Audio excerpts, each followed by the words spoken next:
Good evening, everybody. Welcome to the Pits Motor Chaos. Your host, Dave.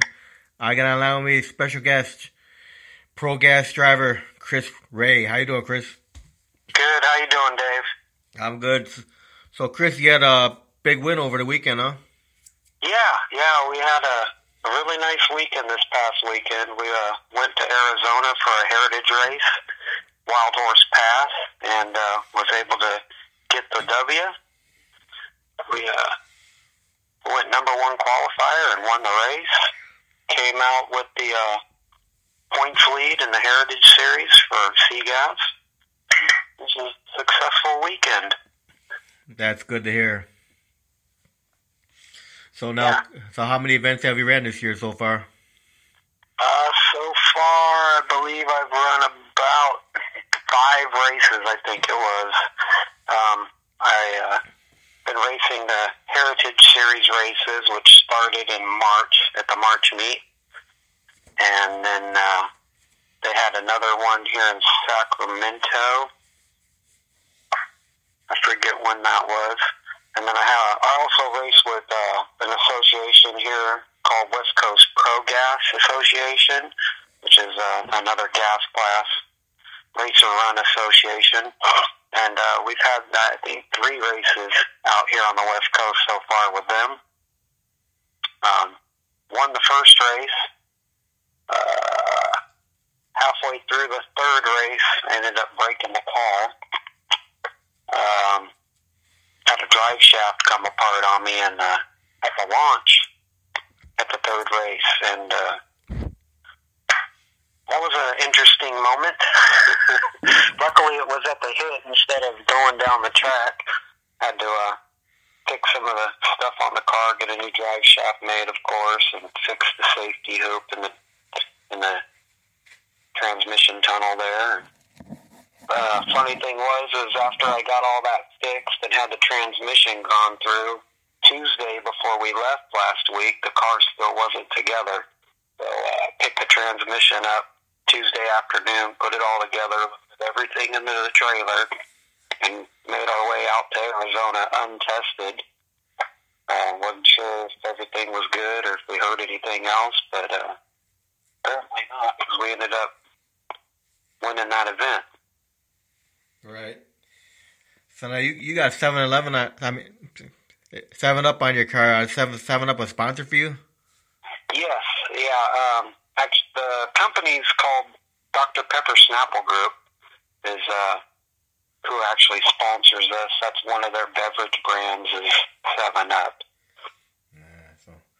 So how many sponsors do you have? I got a few. But 7-Up is the main sponsor. I have a local company called Crackaway Engine Machine here that does all my motor work. And I got Shift Management Incorporated, which helps me out with all my transmissions and torque converters and stuff. I got another local little business. It's a sandwich shop here in Sacramento called Fat Jerry's Phillies, who helps out. And then I got a really good buddy of mine who's a chassis builder. It's GMB Racecraft, who helped me out getting the car fixed when I broke the drive shaft. And we got a little bit of help from Chris Alston's Chassis Works here and there. And that's kind of pretty much everybody I've got going on out here so far. So now you're a alcohol funny car driver once in a while. Yeah. Once in a while I get to dabble in the alcohol funny car. I got a really good friend here locally that allows me to drive his funny car here and there. I'm kind of the alternate driver for them. So whenever their normal driver can't attend an event or drive for whatever reason, I get to get into the car. Now, what is the name of the funny car? It's called the Happy Hour. It's owned by Rough and Ready Racing Team. They race in the SIFCA group. It's a California Independent Funny Car Association out here on the West Coast. It's run by the Good Vibrations Motorsports guys. Really good group.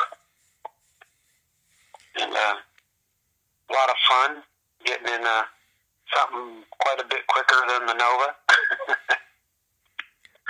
So when did you get your funny car license? I got my funny car license in 2015. Like I said, the owner of the Happy Hour car, really, really good friend of mine, and he has some friends that owned a car called the California Rattler out of Utah, and they were looking for a driver in that year, and so he allowed me to license in his car, which all I had to do was upgrade my license into a 6.0 or an advanced ET license, and then I drove their car for a couple events that year. Won Rookie of the Year in the SIFCA program that year, which was really awesome. So, and then we do a little bit of exhibition here and there. Here at Sac Raceway, they have some. Sometimes they have like street to track or import races or something, and we go out and put on a show with a funny car, so I get to drive and stay up on driving that car. So now the Happy Hour funny car, what kind of body is on that car? That's I think it's an early 2000 Corvette body on that one. Really, really good looking car. You know what kind of engine's in there? I believe he's got, I think it's a 565 inch block Chevrolet in it right now.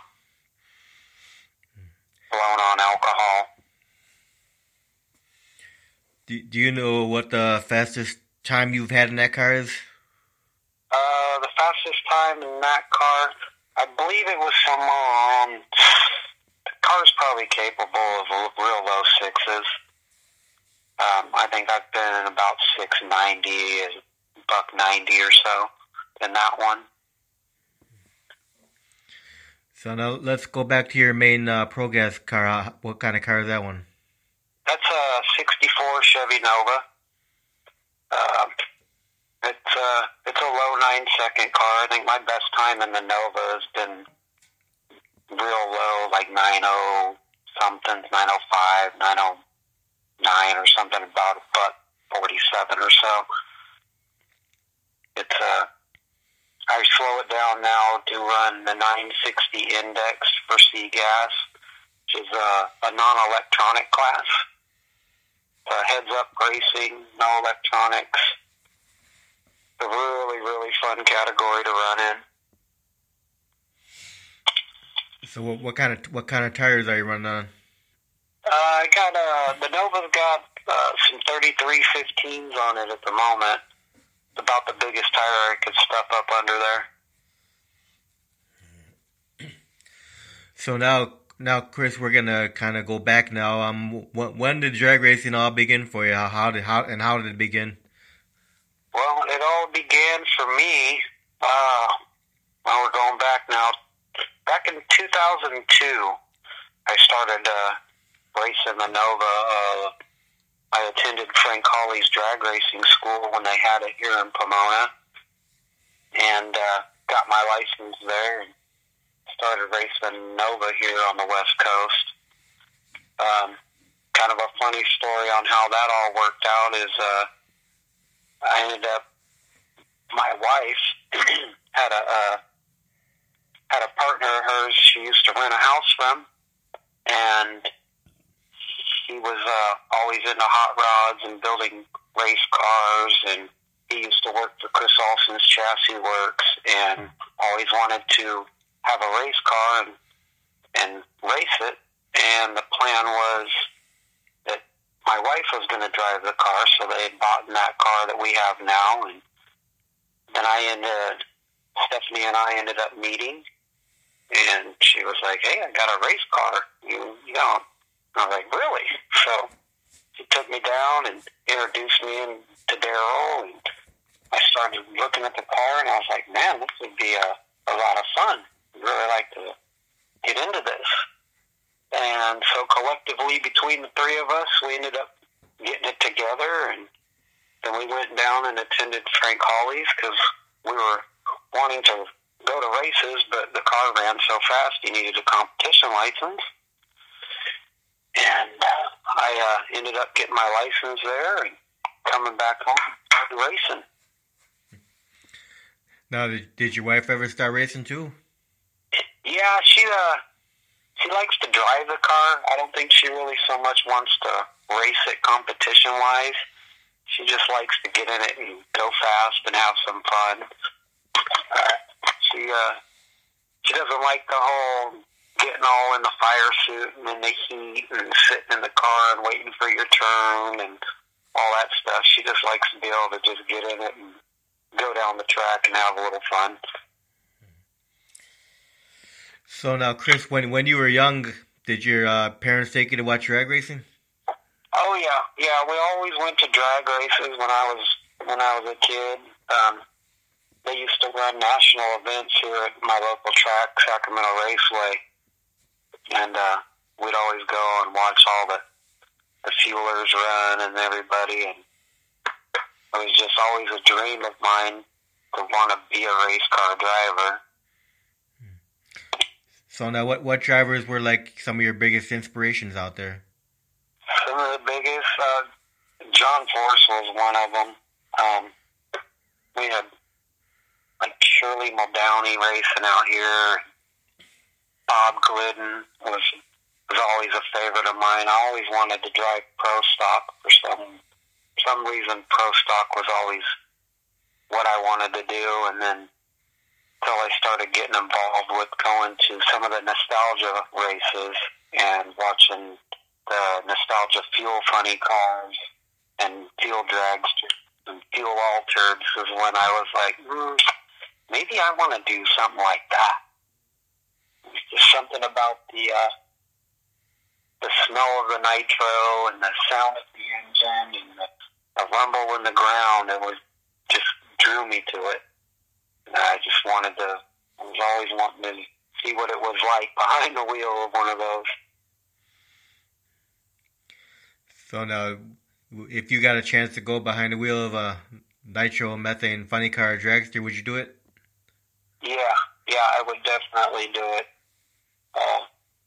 And that's always been a dream of mine, is to get behind the wheel. Like, I always, when I'm at the races and we watch all those guys run, I just stand at the starting line and watch everybody, and I just get the goosebumps thinking about what it would be like to be behind the wheel, and I just can't quite fathom what it feels like.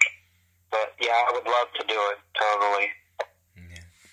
So what was it like to get behind the wheel for the first time of an alcohol funny car? It was that was an eye-opening experience. It was kind of funny. We were at a race one day, and actually I think it was at the end of the race, and my buddy with the happy hour car, everybody was getting ready to load everything up, and I was showing some interest, and he's like, well, get in it, and here, we'll push you around here in the pits, and you can steer it up and get it lined up with the trailer. And then we were talking, he's like, yeah, I'll let you drive it one time, or here whenever, and so one night he wanted to take the car out to a track to test it, and he asked me if I wanted to drive. I was like, sure. So, we warmed the car up, and it's in the evening time, and there's flames shooting out of the headers, and it was kind of like, oh wow, this is something. So they're like, all right, we're going to go up and make a hit. So they pulled me up to the line. Now, mind you, I've only been in the car with the body up and them towing me around. Right. And it was nighttime. So they bring me up to the line, we fire the car up, and then they lower the body down, and it was like, oh, this is for real. What did I get myself into? And, but from there, once it pulled up and did a burnout, then I was like, oh, this is awesome. Yeah, like some people call it a casket. Yeah, it was almost like, well, either the casket is closing on me, or this is going to be really, really fun. The main thing was just I just didn't want to go up there and look like a fool and embarrass myself. So, but yeah, it just became second nature. I was just telling myself it's just another race car. It's just got a little bit more power than the one I normally drive. And yeah, from then on, I was just like hooked. At least you didn't get claustrophobic. Yeah, no, I'd always kind of trained myself not to be like even in my own car, because sometimes you'll get all ready to go and then you'll be strapped in and be the next pair to go, and an oil down or clean up or something will happen, so you have to sit in the car and wait. And I kind of just conditioned myself not to get that claustrophobic feeling and not let the heat affect you, and to just try and clear your mind and block everything out and stay calm, control your breathing. So once I got into that car, it really didn't even, you don't even phase you really. So what was it like getting behind the wheel for the first time in a Nova? That was fun. Yeah, someone like me, I mean, I always been around hot rods and never really driven anything, excuse me, with that kind of power or that kind of speed and quickness. So it was kind of eye-opening at first. I think I was a little bit nervous. When we went to Frank Hawley's, it was, I thought for sure it would be no problem. Well, it was, I don't know, it was kind of a reality check. It wasn't like getting in Mom's car and jumping on the freeway to go to the grocery store. Right. So now, since you've been doing nostalgia heritage racing, have you met a lot of drivers that give you advice?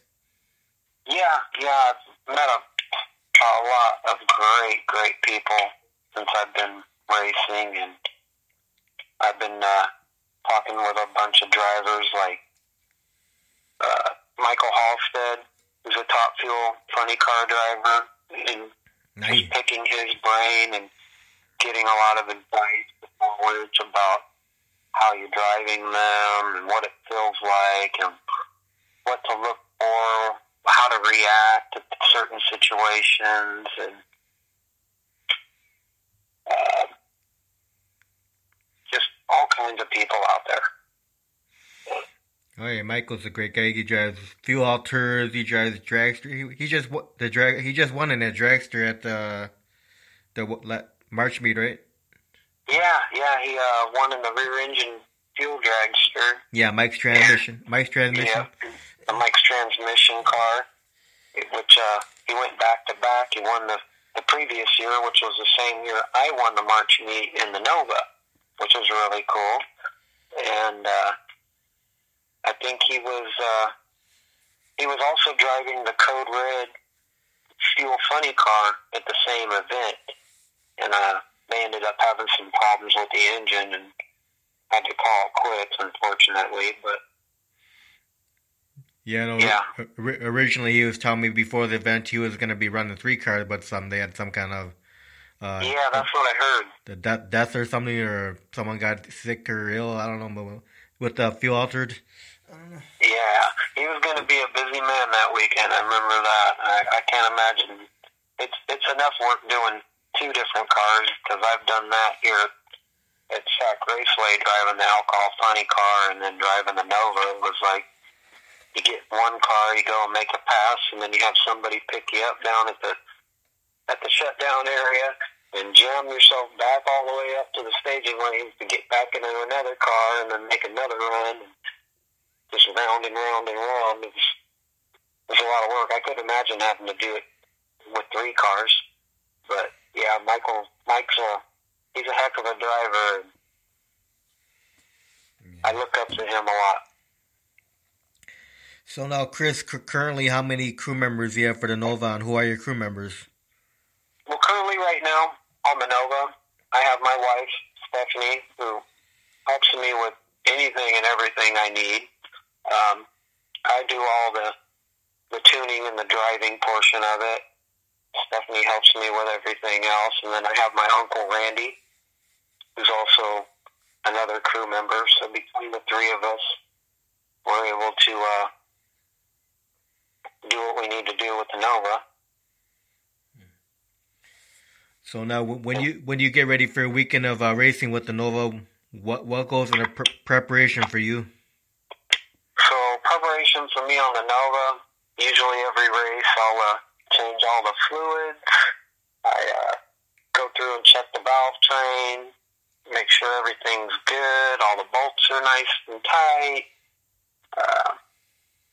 Gotta load everything up because where I live, I kind of in a housing track here to where I can't keep everything alongside the house and the trailer or anything, so we're always loading everything up, taking it out to a race, bringing it all home, unloading everything. Yeah, it's a little bit of a chore sometimes. So now with the funny car, what do you do? Pretty much just have to show up and drive it? Yeah, that's what's cool about going out and doing the funny car thing is they have a full crew. Everybody has their own job. I kind of just show up, warm up the car, go and make passes, and the crew does all the rest of it. It's kind of a break for me when I'm doing the funny car thing because it's not so much, not having to do so much stuff. Right. But I mean, I get in there and jump in whatever they need help with. So I'm not just sitting back signing autographs. I'll get in there and give them a hand, whatever they need. But yeah, for the most part, they're a professional team.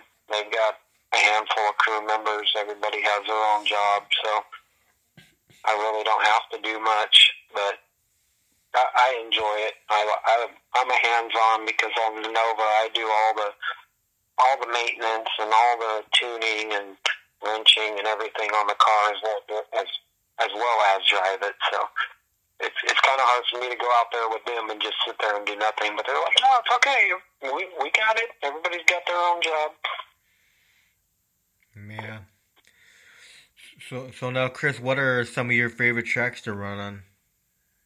Some of my favorite tracks? Well, I mean, I like Sac Raceway because I live probably 10, 15 miles from the drag strip.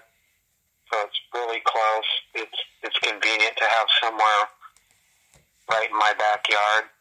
But probably one of my most favorite tracks is Sonoma Raceway. A really, really, really nice facility. They prep the track really nice. It's always in tip-top condition. I can say the same thing for Formosa Raceway down in Bakersfield. Couldn't ask for a better place to race at. And then this past weekend was my first time going to Wild Horse Pass, which it's becoming one of my favorite tracks as well. It was a really nice facility. Great people. The track was in perfect condition, even with the heat that we had last weekend there. I also really enjoyed going to Salt Lake City up at R&R, Rocky Mountain Raceway. The fans out there are so super nice, and the facility is really, really nice. It's kind of sad that this year, I think, is the last year of operation for that place because I enjoyed going out there. Yeah, it always sucks when we lose another drag race track. What's that? I said, it always sucks when we lose another track. Yeah. It's sad that we keep losing tracks because I got the end of 2019 is supposed to be the last year for Sacramento Raceway as well, and the rate we keep losing tracks is just sad because there's really nowhere else that's replacing them. We've had so many great places here in California, and they're just slowly but surely just going away. Man, we're losing drivers too. Like the two that passed away in one day. It's hard to believe two of them in one day, man. I know. I couldn't believe it either when we were in Arizona when I saw that post on Facebook about that, and it was just kind of heart-wrenching. It was like, wow. So, yeah, my prayers go out to the family, because the drag racing community, even if you don't even know each other, we all consider each other family out here, and to hear that someone passed away, it's sad. Just like last year, I know you guys lost Brad Henry out there at well, what was it? It wasn't March Meet. It was Hot Rod Reunion. Yeah, the Hot Rod Reunion, and then we also lost one of our main photographers out there, Tim Marshall, this past year. You know, it's just a lot of great people just passing away. It's sad. Yeah. So now, Chris, where do you get your fire suit from? My current fire suit I run right now is from Impact Racing, but I'm placing an order with DJ Safety here I'm gonna get my own 20-layer suit for when I drive in the funny car, and hopefully be driving a little bit more of it here in the future. So I'm going to get Big Ben to make me a nice custom fire suit here in the very near future. Yeah. Now, do you do only quarter mile racing? Yeah. Out here in California, we all got quarter mile drag strips. You know, every once in a while, if the weather is bad or something, they'll cut the tracks down to 8th mile. Like Sac Raceway out here in January, they have a New Year's Day race, and usually around that time of year it's not cold and it's not the greatest, so they cut the race down to 8th mile. But generally, for the most part, it's all quarter mile racing out here. Yeah. What do you prefer, quarter mile or 8th mile? As a driver, I prefer quarter mile because you get to go down the track a little bit more, and doesn't seem like such a short run. But I'm not biased to any kind of racing, really, as long as I get to go out there and have some fun. It doesn't matter if it's 8 mile, quarter mile. I'd even be happy if it was half mile. Yeah, you get some guys that are happy with the 8th mile because they don't have to tear the car up going a quarter mile. Right. Yeah, it's a little easier on the cars, a little less maintenance. It's kind of interesting how they took top fuel and down to 1,000 feet. Yeah, help try and keep from destroying some engines and parts and blowing up and stuff, but somehow they keep figuring out how to go faster, even though they're going a shorter distance. Yeah, like you got that funny car chaos event where it's all 8th mile. Yeah, I know a lot of the tracks back east. A lot of them are 8th mile. I've never made my way out there to race any of it.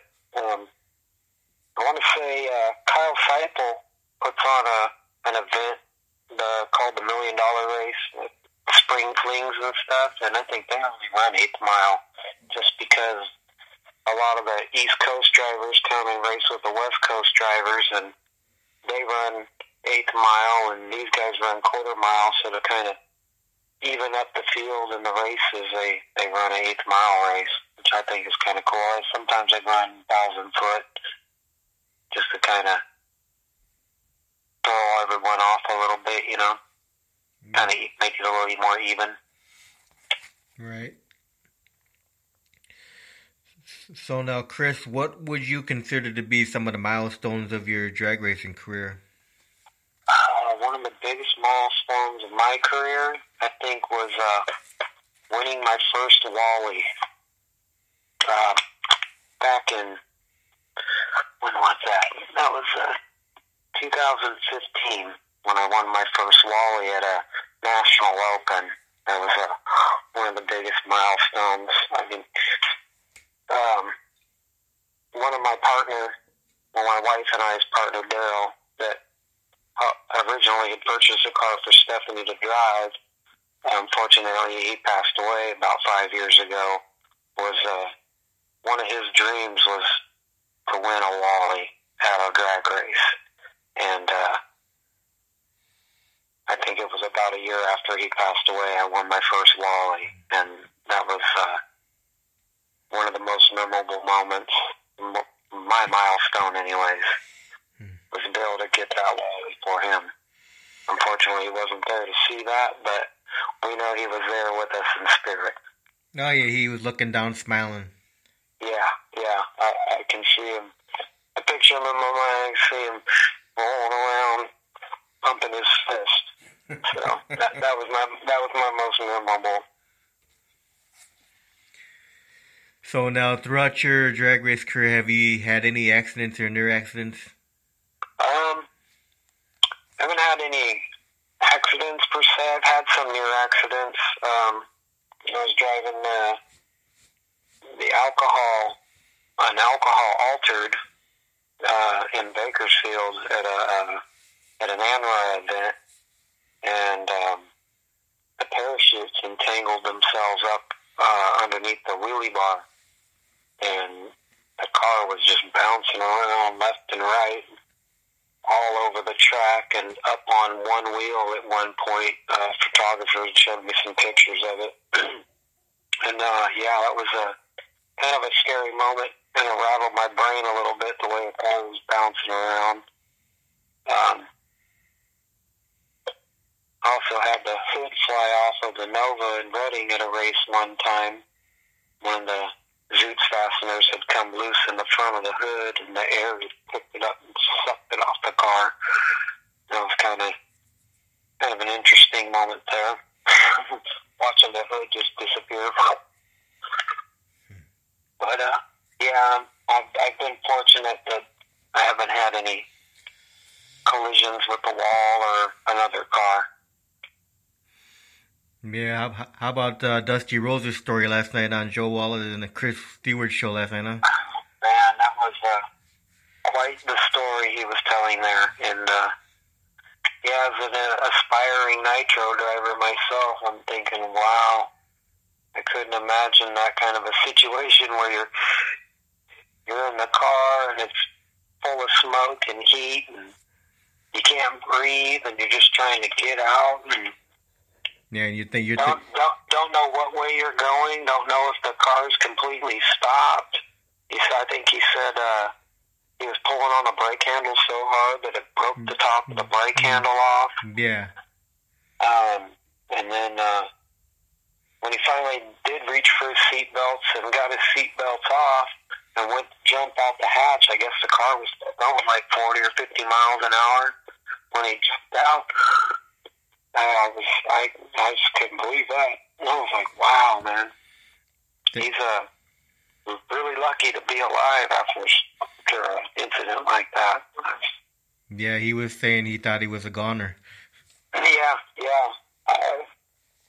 I bet he really thought that he was. But, it was kind of a crazy story. He said he just thought of his wife and his kids, and that's what helped him get out of there. Yeah. So, knock on wood, you'll never have any tragic accidents or anything. Yeah, knock on wood. I don't have any incidents, but, as a driver, you know that every time you strap yourself in that car, anything can happen at any moment. You just got to be prepared and kind of mentally think about what you're going to do in the event of something happening so that you're not thinking about it when it does happen. It just becomes a reaction. Yeah, the good thing is most of these cars are pretty safe these days. Yeah, I gotta hand it to NHRA.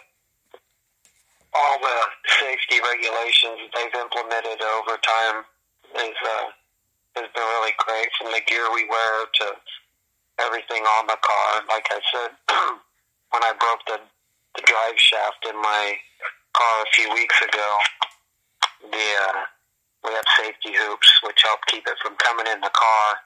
I mean, and that really probably saved me from getting injured pretty bad because it hit the side of the car so hard. I think I jumped, but I could go nowhere because I had seat belts on.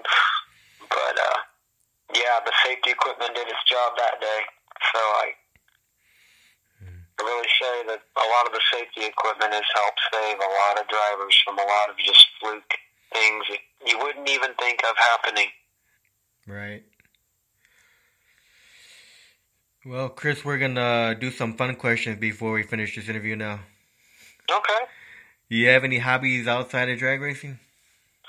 Yeah, I like to go fishing and go shooting guns, and as of lately, I think my favorite thing to do is go down to my machine shop that does my engines, and I've been having them teach me how to build racing engines and assembly and machine work and stuff. So that's kind of been my hobby as of lately. Now, do you have a most embarrassing moment in your racing career? That's a good question. Most embarrassing moment? None that I can think of off the top of my head. Luckily, I haven't been out there to embarrass myself yet. Oh, okay, yeah. The wife just reminded me. I've hit been known to hit a couple trash cans driving through the pits here and there. That's my most embarrassing moment. There was one day I was driving back from the time slip booth at Sacramento Raceway, and it was a custom tune, so there wasn't a whole lot of people there. And they'd had a really big event, I think maybe the weekend before, and they must have had 50 or so trash cans spread out throughout the pits, and I was cutting across the pits going to where we were parked, and the sun was shining directly in my face, and with a big old hood scoop, I couldn't see a trash can. I ended up running into a trash can out there and broke a fender on the nose. And then kind of did the same thing, cutting the corner a little sharp at the March meet one year.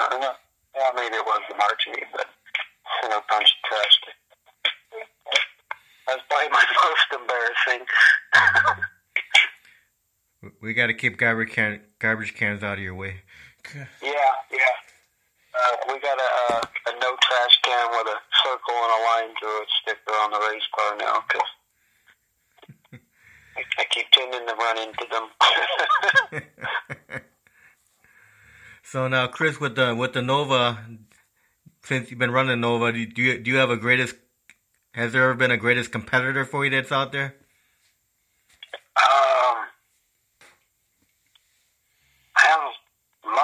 Everybody I race with has been a great competitor. I mean, the C-Gas class is so close and competitive, and everybody's really, really sharp drivers.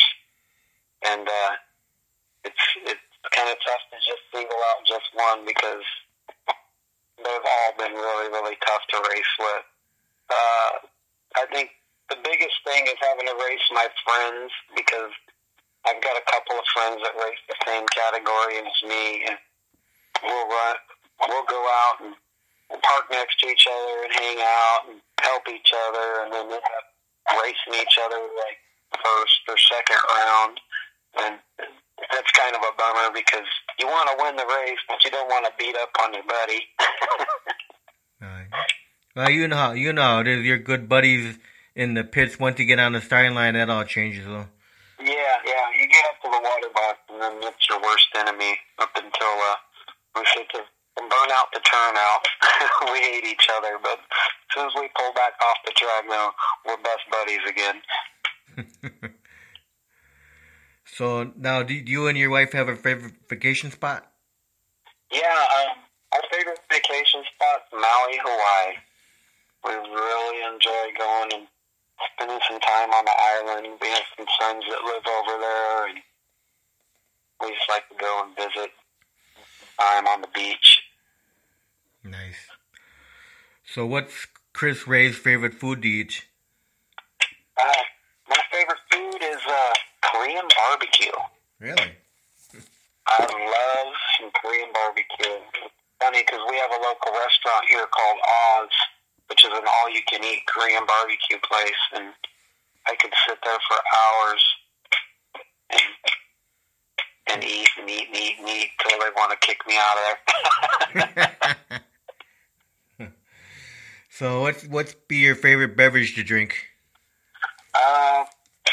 My favorite alcoholic beverage would be margaritas. How about I'm on this margarita kick lately. How about non-alcoholic? Non-alcoholic would be Dr. Pepper. That's probably my favorite soft drink of choice. Now, do you watch movies at all? Occasionally. I don't watch a whole lot of TV or movies and stuff, but yeah. Do you have a favorite movie of all time? My favorite movie of all time would probably be Big Trouble in Little China. Right. Kurt Russell. Yeah, with Kurt Russell. One of the funny movies of all time there. So what would you consider to be the fondest memory of your whole drag racing career?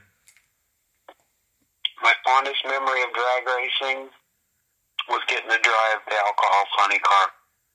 That was always something I wanted to do, was to progress and start going faster in a race car, and that was definitely one of them. So how important do you think it is for the kids to come out and watch drag racing these days? Oh, I think it's tremendously important because the kids are the future of the sport, and every opportunity I get when the kids come by with their parents in the pits and stuff, I'll let them get in the race car and take photos in the race car, and I'm always handing out little swag stuff like frisbees and footballs and stuff that we get from 7-Up to hand out to all the kids and stuff. And every now and again at the big events, I'll put on the 7-Up mascot. It's a 7-Up spot costume, and I'll go and walk around all the stands and play with the kids and shake hands and high fives and stuff. And it's really a good time. I enjoy that a lot. That's nice. So now, Chris, if people listening to the interview right now want to find where you're going to be running, what's the best way for them to find all your events? Probably the best way to find, I run all the Heritage Series events, so you can look on NHRA.com Heritage Series and get the race schedule for that. How about the Chris Rea Racing page on Facebook? Yeah, I also have a Ray Racing page on Facebook. I have my own personal Chris Rea page on Facebook. I keep up to date with all the racing schedules and events and where we're going and what we're doing. You can also look at westcoastprogas.org, I believe. They have their own website where they post their race schedule with all our races and where we're going. Matter of fact, tomorrow I leave for Redding, California. We have a 2-day race for West Coast Pro Gas out there, and I'm also going to be driving the Happy Hour Funny Car, making exhibition passes up there. I'm going to be racing some exhibition passes with Chris Morrell and the Little City Cuda Nitro Funny Car. So that's going to be a good time up there in Redding this weekend. And I believe we have another heritage race here in Sacramento in June, and then we'll be finishing up the Heritage Series back in Bakersfield at the Hot Rod Reunion. So, yeah, any of those sites you'll be able to pick up all the schedules.